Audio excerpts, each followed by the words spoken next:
할렐루야! 사랑하는 성당교회 청소년부 친구들, 그리고 성도님들, 지난주는 우리 추석 명절이었던 주였습니다.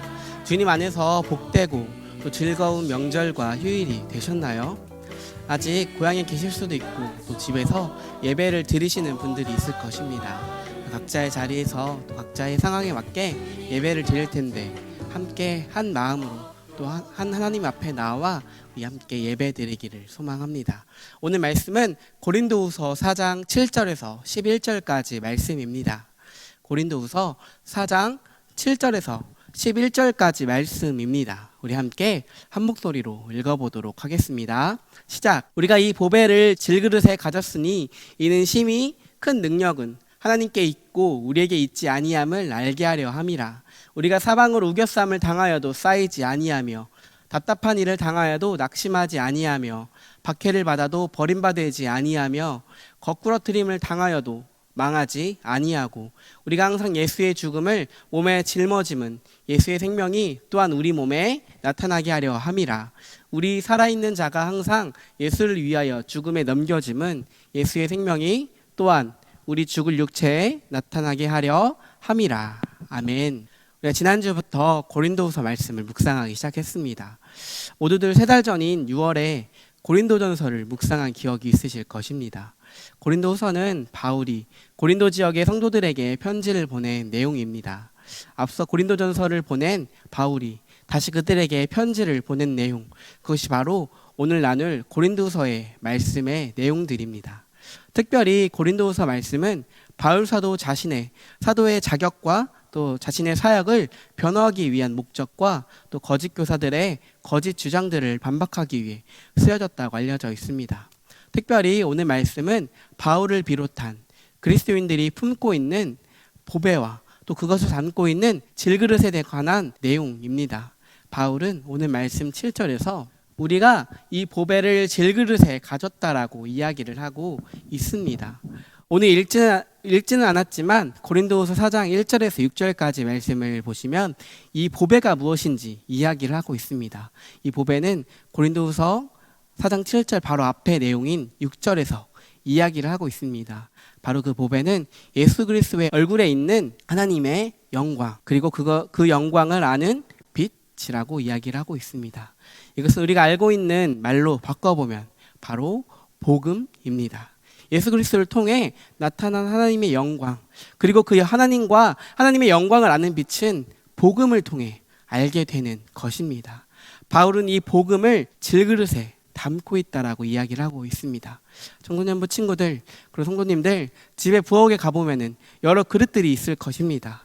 금그릇, 또 은그릇, 이런 그릇이 있으면 정말 좋겠지만 우리는 금과 은으로 된 그릇으로 식기를 잘 사용하지 않습니다. 왜냐하면 그것들은 식기류에 어울리지 않기 때문입니다. 우리 부엌에 있는 그릇들을 살펴보면은 사기 그릇, 유리 그릇, 플라스틱 또는 스테인레스, 스댕이라고 불리는 그릇들이 있습니다. 우리는 이런 그릇들을 자주 사용하기도 하고 가끔은 깨먹기도 하여서 다시 구매하기도 합니다. 마찬가지로 바울이 이 서신을 쓴 시대에 자주 쓰던 그릇이 있습니다. 바로 질그릇입니다. 이 질그릇은 진흙으로 모양을 만들어 구운 그릇입니다. 국사 시간에 배우는 빗살무늬 토기가 바로 이런 질그릇 중에 하나로 볼 수 있습니다. 질그릇이 좀 더 발전되어서 진흙으로 모양을 잡고 거기에 유약을 발라 구운 사기 그릇을 과거부터 또 요즘까지 이르러 자주 사용하지만 당시에는 흙으로 모양을 만들어 구운 질그릇을 사용했던 것 같습니다. 이 질그릇의 특징은 잘 깨진다는 것입니다. 그리고 가격도 저렴하기에 아무렇게나 사용하는 그릇이었다고 합니다. 비싸지도 않기에 깨지면 다시 구매하여서 널리 사용하던 값싼 그릇이었습니다. 그런데 이 질그릇에 무엇을 담느냐에 따라 그 목적과 용도가 달라지게 됩니다. 이 그릇에 게사료를 넣으면 게밥 그릇이 되고 밥을 넣으면 밥그릇, 국을 넣으면 국그릇, 보물을 담으면 보물 그릇이 됩니다. 오늘 말씀에서 바울은 이 그릇에 보배를 담았다라고 이야기를 합니다. 이 질그릇은 보배, 즉 보물을 담고 있는 그릇이 됩니다. 그런데 우리가 주목해야 할 점은 이 보배를 담는 그릇이 어떠한 가치도 없는 그저 막 쓰는 그릇이었다는 것입니다. 좋은 물건은 좋은 그릇, 좋은 박스에 담아서 보관하는 것이 마땅할 것인데 바울은 그 보배를 막 쓰는 비싸지도 않고 깨지기 쉬운 질그릇에 담았다라고 표현을 하고 있습니다. 바울이 이 비유로 이야기하고 있는 이 질그릇은 먼저 바울 자신을 이야기하고 있는 것이고 또 더 나아가서 예수님을 믿고 있는 그리스도인들의 연약한 육신을 비유로 이야기하고 있는 것입니다. 바울은 이 깨지기 쉽고 그것 자체에 아무런 가치가 없이 물건이나 음식을 담는 질그릇을 통해 우리의 모습을 이야기하고 있는 것입니다. 큰 가치 없이 아무렇게나 쓰이는 값싼 질그릇에 아주 귀한 보배를 담고 있다고 바울은 이야기를 하고 있습니다. 이 질그릇과 보배를 이야기하는 바울의 의도가 바로 다음 부분에 나타나고 있습니다.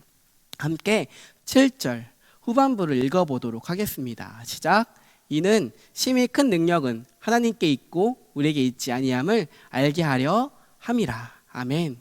바울은 7절 후반부에서 심히 큰 능력이 하나님께 있고 우리에게 있지 아니함을 알게 함이라 라고 이야기를 하고 있습니다. 복음의 능력, 그 보배의 가치는 그것을 담고 있는 질그릇에 있지 않다고 이야기하고 있는 것입니다. 즉 복음의 위대함은 우리 어떠한 모습에 달려있지 않다는 것입니다. 질그릇으로 비유한 우리는 깨지기 쉽고 연약한 존재들입니다.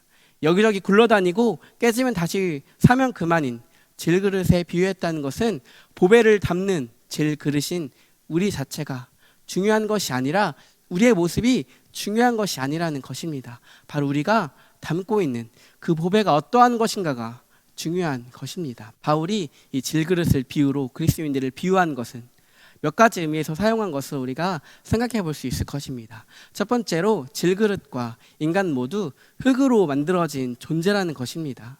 창세기를 보면은 하나님께서 우리 인간을 흙으로 지으시고 그 코에 생기를 불어 넣음으로 우리가 생명이 되었다고, 살아있는 존재, 사람이 되었다라고 설명을 하고 있습니다.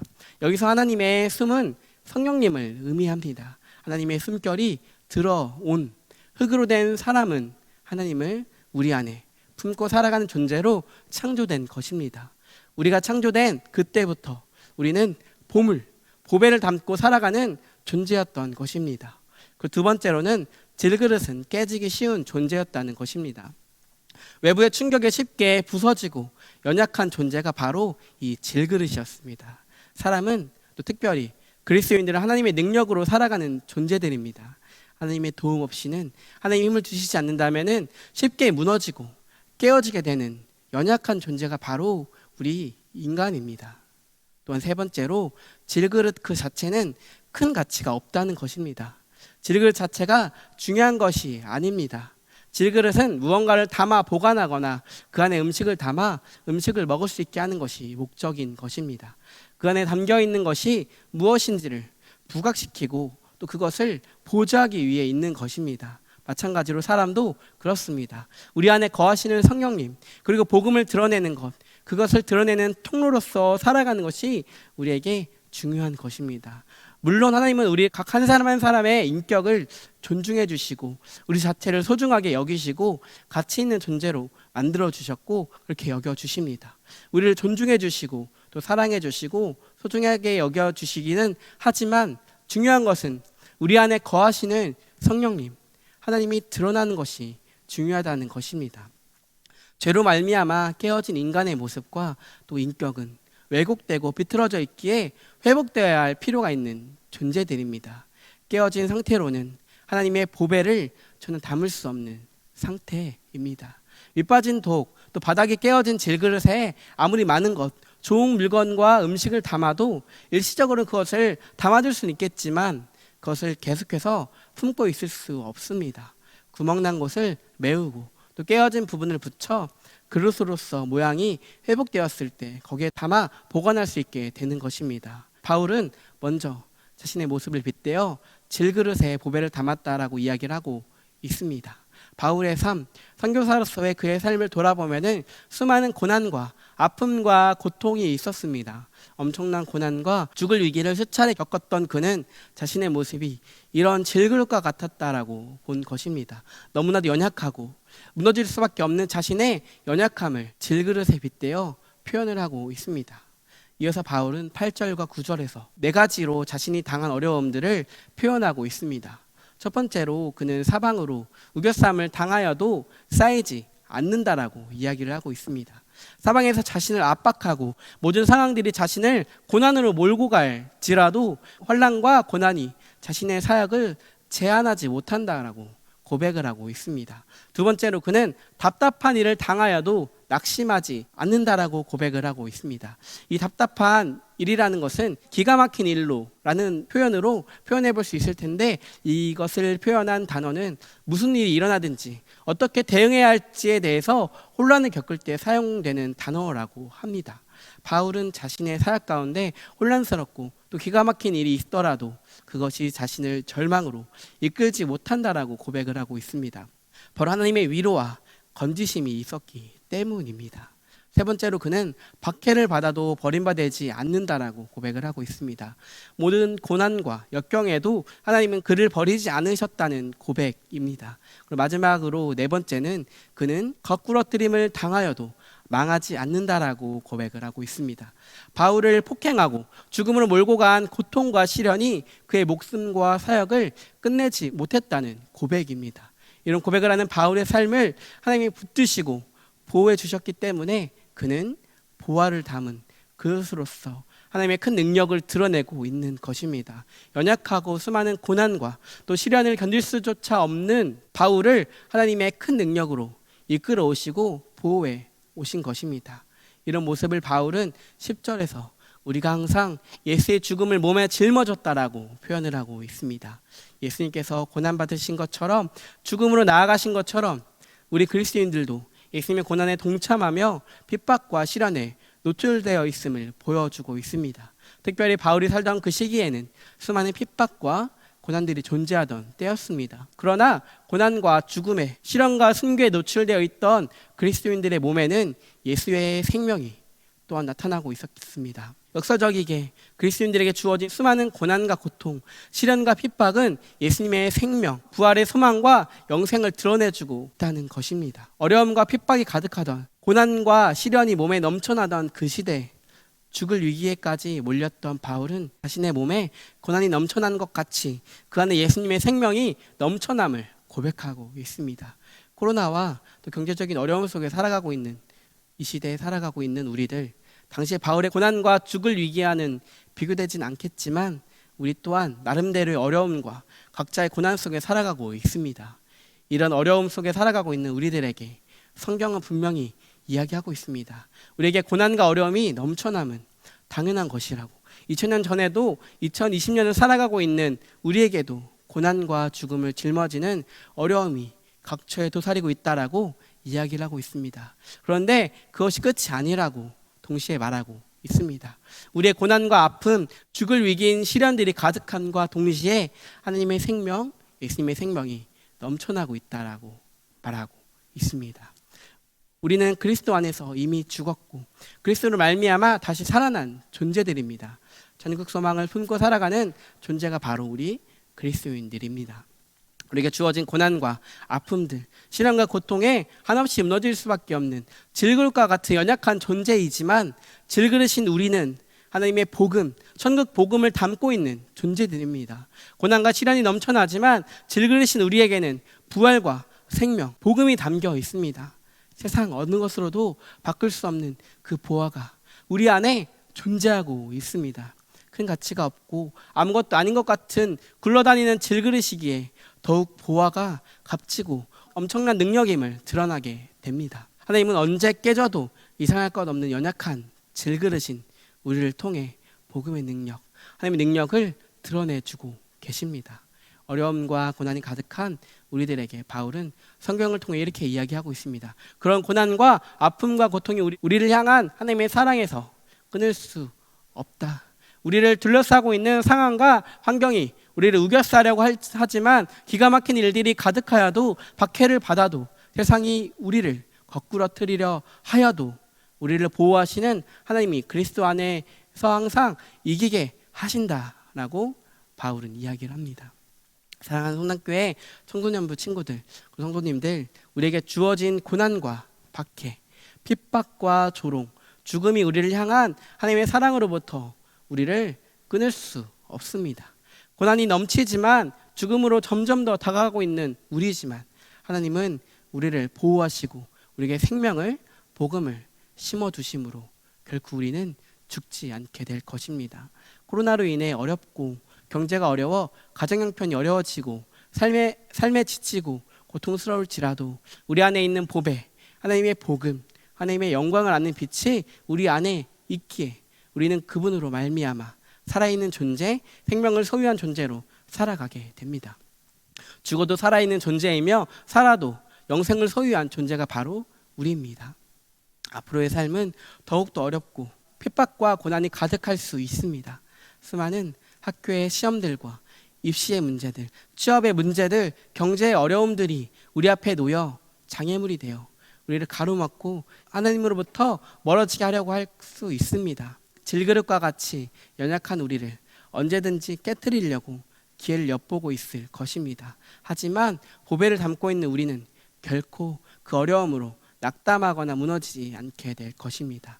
우리가 품고 있는 그 보배가 너무나도 소중하고 값지고 그것이 바로 하나님의 엄청난 능력이기에 하나님은 연약한 우리를 통해 하나님 영광의 빛을 비추심으로 영광이 드러나게 하실 것입니다. 넘어지고 뒤처진 우리를 일으켜 세우셔서 다시 걸어가게 하실 것입니다. 하나님 놀라운 영광을 드러내는 통로로 사용 받으십시오. 하나님의 놀라운 일들을 놀라운 위로하심과 보호하심을 경험하는 우리가 되기를 소망합니다. 우리를 이끄실 하나님을 찬양하시며 나아가십시오. 고난 중에 위로를 박해 가운데 보호하심을 행하실 주님을 찬양함으로 나아가시기를 소망합니다. 다 함께 기도하겠습니다. 은혜 하나님, 질그릇과 같은 우리에게 엄청난 보배를 담게 하신 하나님의 은혜에 감사합니다. 세상이 우리를 넘어뜨리고 박해하고 고난과 고통을 안겨줄지라도 우리를 사랑하시는 하나님으로 말미암아 우리가 넉넉히 이기고 승리하게 될 것임을 고백하며 나아갑니다. 연약한 우리를 붙들어 주셔서 하나님의 영광을 드러내는 통로가 되게 하여 주시옵소서.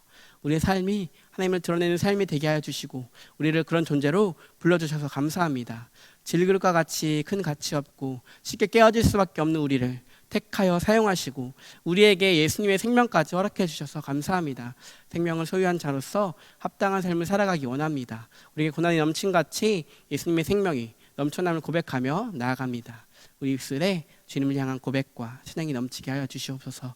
우리 삶을 붙드시고 인도해 주심에 감사합니다. 하나님, 주어진 삶을 살아갈 때 지치지 않도록 붙들어 주시고 온전히 주님만을 신뢰하며 주님을 붙들며 나아가는 우리 성당교회 공동체가 될 수 있도록 허락하여 주시옵소서. 주님이 주신 힘과 능력으로 이 세상 속에서 살아갈 때 주님이 가신 그 길을 따라 걸으며 하나님의 임재 안에 거하며 날마다 하나님과의 친밀한 사귐 속에 살아가는 우리가 되게 허락하여 주시옵소서. 오늘도 내일도 앞으로도 주님을 더욱더 신뢰함으로 나아갑니다. 주여, 우리를 받아 주시옵소서. 예수님의 이름으로 기도드립니다. 아멘. 사랑하는 성당교회 청소년부 친구들, 성도님들, 주어진 한 주도 하나님을 찬양하고 하나님께서 우리에게 행하신 일들을 고백하고 선포하며 나아가는 한 주 되시기를 축복합니다. 10월이 되었습니다. 지난주 추석 명절로 인해 사회적 거리두기가 조금 더 연장될 것으로 예상이 됩니다. 건강 조심하시고 또 환절기이기 때문에 감기 또한 조심하시기 바랍니다. 이 시간 들은 말씀을 붙들고 또 한 주간도 우리에게 보배를 주신 하나님을 찬양하며 경외함으로 겸손하게 날마다 하나님의 말씀을 묵상하고 붙들며 살아가는 청소년부 친구들과 성도님들 되시기를 소망합니다.